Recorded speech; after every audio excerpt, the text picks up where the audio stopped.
قید کہاں گیا تھا؟ آہانی پنجرے میں، یعنی آئرن جو لوہے کا بہت بڑا پنجرہ تھا وہاں ان کو قید کر دیا گیا تھا سلطان شاہ آف خوارزم نے۔ جو سلطان شاہ آف خوارزم ہے یہ مشہور جو ارسلان ہیں جو بہت بڑے سلطان تھے، اور ان کی وائف تھی ترکان خاتون اور ارسلان شاہ بہت مشہور کریکٹر ہے۔ تو ارسلان اور ترکان شاہ ان کے صاحبزادے تھے سلطان شاہ جنہوں نے قید کیا تھا قطب الدین ایبک کو۔ اس وجہ سے اس کو ہم نے ڈسکس کیا ہے کہ قطب الدین ایبک ان کی قید میں رہے تھے، اور یہ سلطان بنے تھے 1173 میں خوارزم کے۔ یہ سلطان شاہ جو ہیں ان کی قید میں تھے، اور جب غوری کو وکٹری ملی تھی خوارزم پر، انہوں نے وکٹری حاصل کی تھی، تو اس وقت انہوں نے ان کو آزاد کرایا تھا قطب الدین ایبک کو، اور پھر سے یہ سلطان محمد غوری کے پاس رہنے لگ گئے تھے۔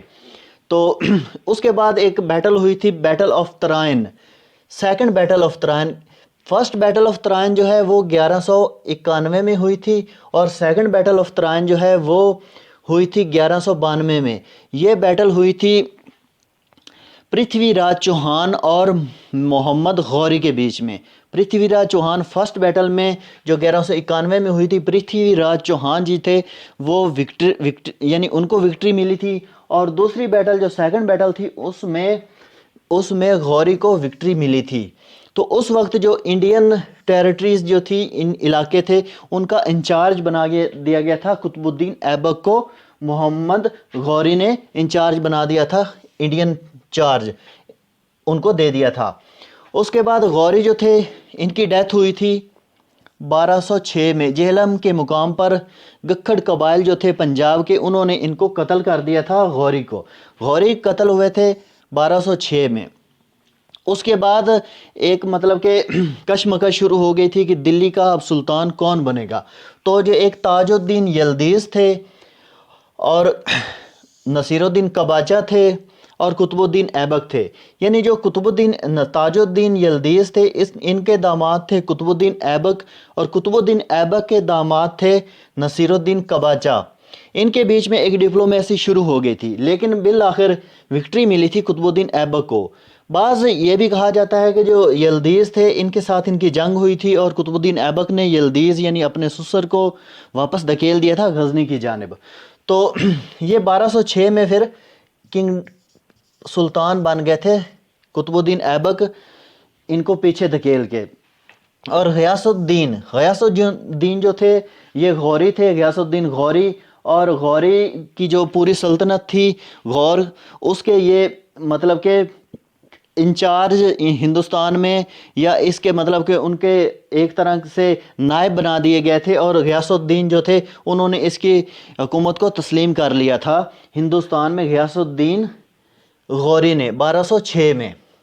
تو یہ ہے ان کی پوری سٹرگل ہے۔ مزید ہم اس کو ڈسکس کرتے ہیں 1192 سے 1206 تک، یعنی جب بیٹل آف ترائن ہوئی تھی، اس کے بعد سے سیکنڈ بیٹل آف ترائن، اس کے بعد اور محمد غوری کی ڈیتھ تک، یہ جو تھے آفیسر انچارج آف غوری تھے ناردرن انڈیا میں یہ انچارج تھے ان کے ٹیریٹری کے، محمد غوری کی ٹیریٹری کے ناردرن انڈیا میں، یعنی سیکنڈ بیٹل آف ترائن سے لے کر ڈیتھ آف غوری تک 1206 تک۔ اور 1206 میں جب ان کی ڈیتھ ہو گئی تھی تو یہ ملک یا سپہ سالار بنا دیے گئے تھے۔ غیاث الدین غوری نے ان کو سپہ سالار بنا دیا تھا، ملک یا سپہ سالار۔ 1206 سے 1208 تک 2 سال یہ رہے تھے۔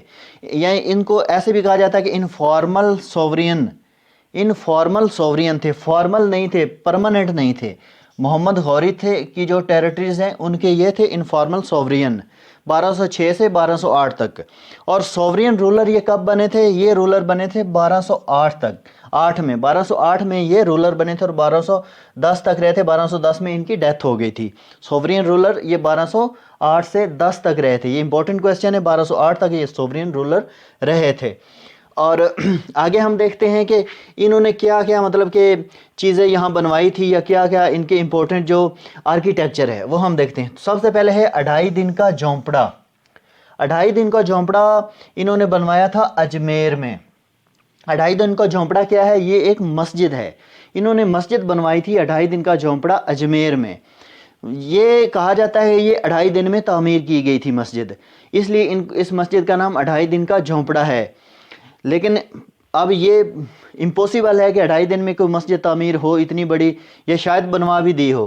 تو دوسرا ان کا جو ہے آرکیٹیکچر وہ ہے قطب مینار ان دہلی. دہلی میں انہوں نے ایک قطب مینار بنوایا تھا. یہ قطب مینار انہوں نے اپنی وکٹری کو شو کرنے کے لیے، ہندوستان میں جو ان کی وکٹری تھی انہوں نے مطلب حاصل کی تھی، اس کو شو کرنے کے لیے اور اس کی یاد میں انہوں نے قطب مینار بنوایا تھا دہلی میں. اور قطب مینار جو تھے قطب الدین بختیار کاکی، ایک صوفی سینٹ قطب الدین بختیار کاکی، ان کے نام پہ انہوں نے اس مینار کا نام قطب مینار رکھا تھا. اس کی تعمیر انہوں نے شروع کی تھی لیکن التتمش کے دور میں یہ مکمل ہوا تھا. اس کے بعد ایک ہے قوت الاسلام ماسک. قوت الاسلام ماسک بھی انہوں نے بنوائی تھی 1193 میں، جب سیکنڈ بیٹل آف ترائن کے بعد. قوت الاسلام ماسک، یہ کہا جاتا ہے کہ یہ 27 ٹیمپلز تھے. 27 ٹیمپلز تھے ہندوازم کے اور جینازم کے، ان کو ڈسٹروائے کر کے یہ قوت الاسلام ماسک بنائی گئی تھی. ان کا پوائنٹ آف ویو یہ تھا کہ ہم نے اسلام کی قوت کو شو کرنا ہے ہندوستان میں، اس لیے انہوں نے قدیم ٹیمپل تھے 27 جینازم اور ہندوازم کے، ان کو انہوں نے ڈسٹرائے کیا تھا اور وہاں پہ قوت الاسلام ماسک تعمیر کروائی تھی. تو یہ تو ان کے تھے مطلب کہ آرکیٹیکٹ. دوبارہ ہم دیکھ لیتے ہیں کہ 2.5 دن کا جھونپڑا جو اجمیر میں ہے، اور قطب مینار جو دہلی میں ہے، اور قوت الاسلام ماسک یہ بھی دہلی میں ہے. یہ انہوں نے بنوائی تھی. اور اینڈ پہ ہم دیکھتے ہیں کہ ان کی جو لائف ہے، ان کی جو تاریخ ہے، اس کے بارے میں جو بک ہے بڑی مشہور، طبقات ناصری. طبقات ناصری ایک امپورٹنٹ بک ہے. ان کی جو پوری ہسٹری ہے وہاں ان کی ہسٹری پر لکھی گئی ہے. قطب الدین ایبک اور جو سلیو ڈائنیسٹی اس پر لکھی گئی ہے طبقات ناصری. یہ لکھی ہے مناج السراج نے. مناج السراج نے یہ بک لکھی ہے طبقات ناصری. نام دوبارہ ریپیٹ کرتا ہوں، طبقات ناصری، مناج السراج. اور اینڈ پہ اب ان کی ڈیتھ جو ہوئی تھی 1210 میں ان کی ڈیتھ ہوئی تھی. پولو کھیل رہے تھے. اور ان کا جو مقبرہ ہے وہ انارکلی بازار لاہور میں ہے. ان کا مقبرہ انارکلی بازار لاہور میں ہے. اور 1210 میں پولو کھیلتے ہوئے ان کی ڈیتھ ہوئی تھی. پولو کو چوگان بھی کہا جاتا ہے. یہ بھی کوسچن آ سکتا ہے کہ چوگان کھیلتے ہوئے کس کی ڈیتھ ہوئی تھی. تو پولو اور چوگان، یعنی چوگان کھیلتے ہوئے یا پولو کھیلتے ہوئے ان کی 1210 میں ڈیتھ ہوئی تھی. ان کا ایک ٹائٹل بھی تھا. ٹائٹل کیا تھا؟ لکھ بخش. لکھ بخش ان کا ٹائٹل تھا. یہ ٹائٹل ان کو اس لیے دیا گیا تھا کہ یہ بہت زیادہ جنرس تھے، مطلب بہت زیادہ سخی تھے، اور اپنی جو دھن دولت ہے وہ غریبوں میں کافی زیادہ بانٹا کرتے تھے. اس لیے ہندوستان کے لوگوں نے ان کا نام، ان کو ٹائٹل دیا تھا لکھ بخش. تو فرینڈز یہ تھے قطب الدین ایبک، جن کے بارے میں ہم نے ڈیٹیل کے ساتھ ڈسکس کیا ہے. تو امید ہے آپ کو یہ پسند آئی ہوگی ویڈیو. ہم دوبارہ اس کو ایک دفعہ ریپیٹ کر لیتے ہیں تاکہ اسی ویڈیو کے اندر سب چیزیں آپ کو یاد ہو جائیں. تو یہ ہیں قطب الدین ایبک. 1150 سے لے کر 1210 تک ان کی لائف ہے. اور یہ پیدا ہوئے تھے ترکستان، جو موجودہ قزاقستان سینٹرل ایشیا میں ہے، قزاقستان، وہاں پر پیدا ہوئے تھے. غوری ڈائنیسٹی تھی اس وقت. 1150 میں ترکک ٹرائب وہاں سے یہ تعلق رکھتے تھے. اور یہ سلیو تھے. پہلے ان کو سولڈ کیا گیا تھا قاضی آف نیشاپور کو. قاضی آف نیشاپور جن کا نام فخر الدین عزیز ہے ان کو، اور وہاں پر ان کی پرورش ہوئی تھی. ان کو دوبارہ ریسولڈ کیا گیا تھا محمد غوری کو، اور وہاں پہ یہ رائل سٹیبل آفیسر یعنی استبل کے انچارج رہے تھے.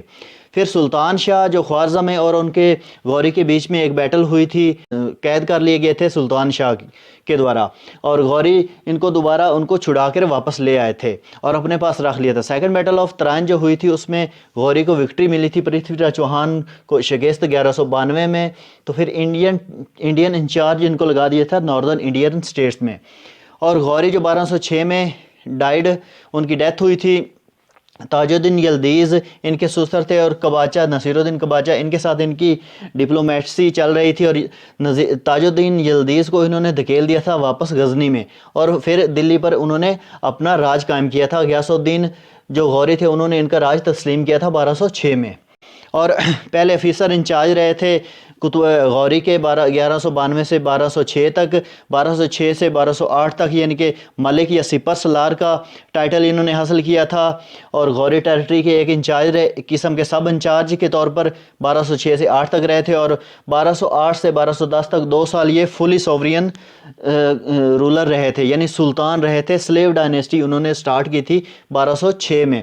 انہوں نے 2.5 دن کا جھونپڑا اجمیر میں بنوایا تھا، قطب مینار دلی میں بنوایا تھا، اور قوت الاسلام ماسک جو ہے یہ بنوائی تھی 1193 میں، اور 27 جو جینزم اور ہندوازم کے ٹیمپلز ہیں ان کو مسمار کروا کر۔